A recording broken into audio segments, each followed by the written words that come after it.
Change can be tough, but I've never heard anyone say it wasn't worth it. Dr. Carol Dweck. All right, today I have 2 posts instead of the usual 1 post.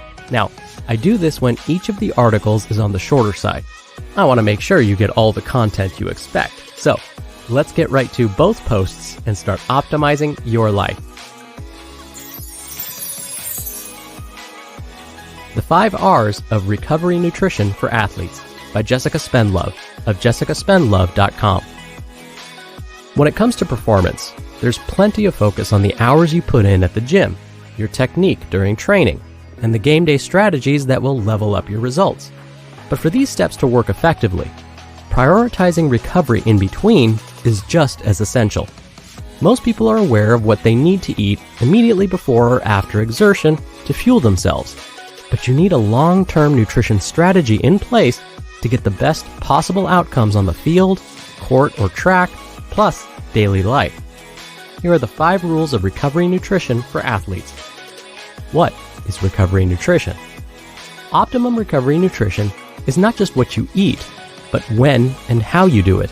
It's everything from the food you put on your plate pre-training, to the timing of your post-game snack, to the habits you adopt to improve consistency in your diet. The goals of recovery nutrition for athletes are to appropriately rehydrate and fuel your body, boost the results of your training session, support muscle repair and growth, and assist immune function. The signs you're not recovering properly between training sessions. If you're not nailing your recovery nutrition, you're likely to experience increased fatigue in training and in day-to-day life, as well as reduced performance, extra muscle soreness, reduced gains from your efforts, and impacted immunity. 1. Refuel. Key nutrient: carbohydrates. Refueling is critical for replacing the fuel you used, meaning muscle glycogen, during a training session, game, or event, and preparing you for the next one. High-intensity exercise can cause significant stress on the body, putting you at greater risk of illness. Adequate carbohydrate intake helps immune function, so you'll be less likely to pick up a bug or feel run down. So what food should you eat after training? Opt for low glycemic index and whole grain foods such as brown rice, oats, potato, wholemeal pasta, and wholemeal bread. If you find it difficult to eat post-training, incorporate these into a liquid like a smoothie. When preparing your plate or filling your blender, carbohydrates should make up 1/3 of your post-exercise meal. The best time to eat after exercise is in the first 30 to 90 minutes. That's when the body is most effective at refueling your carbohydrate stores and rebuilding muscle. However, this will still occur for another 24 to 48 hours. 2. Repair. Key nutrient: protein. High-quality protein sources are necessary to promote muscle growth and support training adaptations. Animal protein sources offer the full amino acid profile we require for muscle building, recovery, cell regeneration, and to regulate our immune system. Good choices include yogurt, meat, fish, eggs, chicken, and milk. Plant-based protein sources can deliver the same amino acid profile when combined together. These are called complementary proteins. You should also aim to include plant-based proteins rich in leucine. Good options include tofu, tempeh, soy milk, and legumes. Aim for 20 to 40 grams of protein per meal and snack, which roughly looks like this: a small container of yogurt, 3 eggs, 1 chicken breast, 300 grams of lentils, 160 grams of tofu, 625 milliliters of soy milk, 4.5 slices of bread, or 150 grams of oats. 3. Revitalize. Key nutrient: color. If your meal is brown and white, it's not complete.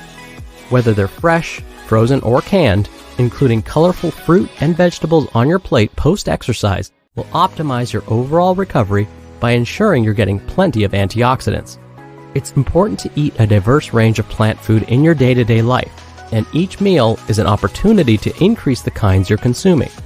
Try to aim for 3 different colors in each meal, and 1 color in each snack. Herbs and spices are a bonus too. For example, Add berries or banana and cinnamon to your oats. Add tomato and cucumber to your cheese and crackers, or add new salad ingredients to your sandwich. 4. Rehydrate. Key focus: fluid. Within 2 to 6 hours, replace 125 to 150% of the fluid you have lost during exercise. Each kilogram lost in exercise should be replaced with 1.5 liters of fluid.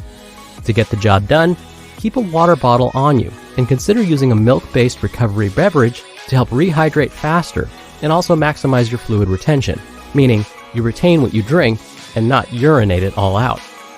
And 5. Rest. Although you're not serving up sleep on a plate, shut-eye is essential for good nutrition and optimal recovery. Prioritize getting 7 to 9 hours of sleep each night. How Much Protein Should I Have Per Day? By Jessica Spenlove of jessicaspenlove.com. How much protein each individual needs is unique and depends on a range of different factors. Protein is an essential component of the diet as it has many functional roles in the body. Most importantly, protein is involved in muscle building and repair. When we stress our skeletal muscle in physical activity or exercise, the muscle fibers begin to break down. Protein is comprised of amino acids, and it's these acids that begin the process of repairing muscle damage. With regular exercise and stimulus to the working muscles, there is a constant cycle of muscle breakdown and muscle protein synthesis, leading to adaptations and increased muscle size and strength. The protein we eat helps with muscle protein synthesis and recovery post-exercise.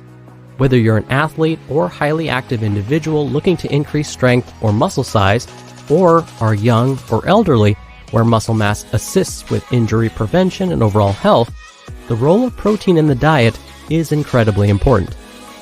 How to calculate your protein need. Protein requirements for the general population are created based on the balance of other nutrients also needed in the diet. The nutrient reference values in Australia recommend 0.84 grams of protein per kilogram body weight per day for men and 0.75 grams of protein per kilogram body weight for women, with no set upper limit for protein intake, meaning there's no maximum amount.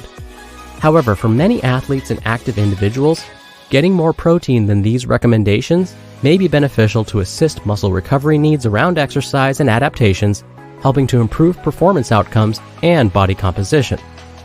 Benefits of a high-protein diet. For those who are active on a consistent basis, such as athletes, research shows that higher protein intakes between 1.8 and 2 grams per kilogram body weight per day consumed across 4 to 5 meals is most beneficial for maximizing lean muscle mass.